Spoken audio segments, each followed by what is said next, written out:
So we're at week one.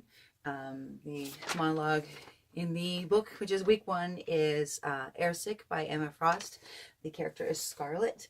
The challenges that we faced this week is, one, I'm losing my voice, so there's that. That's fun. But also, I opened the book for the very, very first monologue, and it is no lie. It's 3 pages long. And so we're not fully memorized, so we're going to have this one be a little bit edited. Might as well dive in and have it be crazy right from the get-go, right? So, okay, so here it is. It is Airsick by Emma Frost, Scarlet. Lucy and I, we used to play crap family poker. She would call a bullying father and a mother on Valium, and I would match her a mother on Valium and raise her a bastard stepfather who charges me rent. Although when I was 13, he put it to more than I could earn with a Saturday job, and so I went to live with Lucy. It was a funny setup. Mick was never there, or if he was drunk the whole time. And Lucy's mom, Geraldine, was always round the cooker as if for warmth, or whispering into the phone, obviously having an affair. Lucy and I were not exactly your well-adjusted teenagers at the time. Lucy was in her gothic, we're all going to die of AIDS phase, and I was just more interested in planting a bomb in my mother's tampons, I suppose. We'd meet on the landings in the morning, me on my way to be sick after binge eating too much cereal, and Lucy on her way to steal money from her dad's wallet. Lucy hated Mick. Or rather, I think she tried to hate him because he never took much notice of her, except to say, "Don't like boys too much, you're better off on your own." I think she thought that was her fault somehow. Then she found his stash of porn magazines with photos of tall, pouty women with big tits and somehow took that as an explanation. So Lucy would just steal his money and go on these huge shopping sprees and buy, I don't know, clothes. Mostly she never wore them, or she would just throw them away. So this one morning, Lucy is in a snit because her dad's got up early for once, avec wallet. And so she comes down for breakfast, but bangs into her dad in the hallway, and he's like, "You can't come down like that. What if one of my friends comes round?"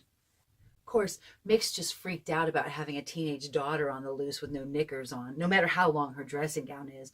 But Lucy, of course, takes this as final proof that she's too repulsive to be seen in public and comes running back upstairs and shoves her face into a line of my speed to take the edge off things.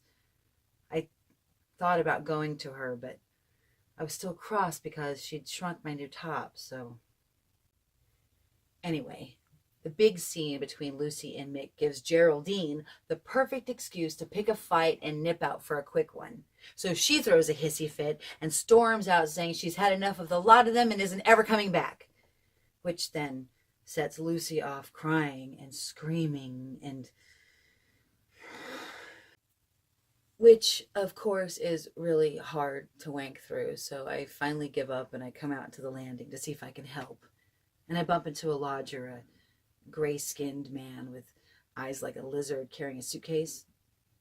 He tells me he's leaving. All the shouting is too much to put up with. And I see him look me up and down.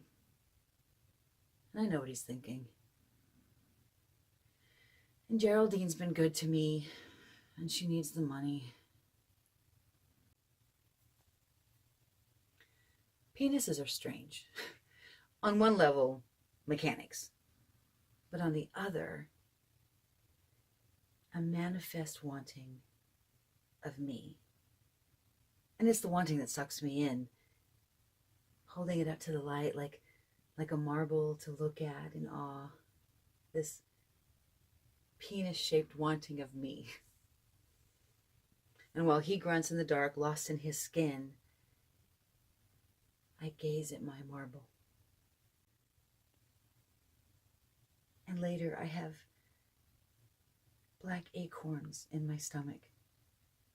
Acorns of anger and despising how easily that desire was sated. And I plant them and I watch them grow into big, dark trees, hiding me from the light. The front door goes as Geraldine comes back in. The gray-skinned lodger strokes my skin, eyeing the one remaining hole he hasn't been in. You dirty girl, he whispers.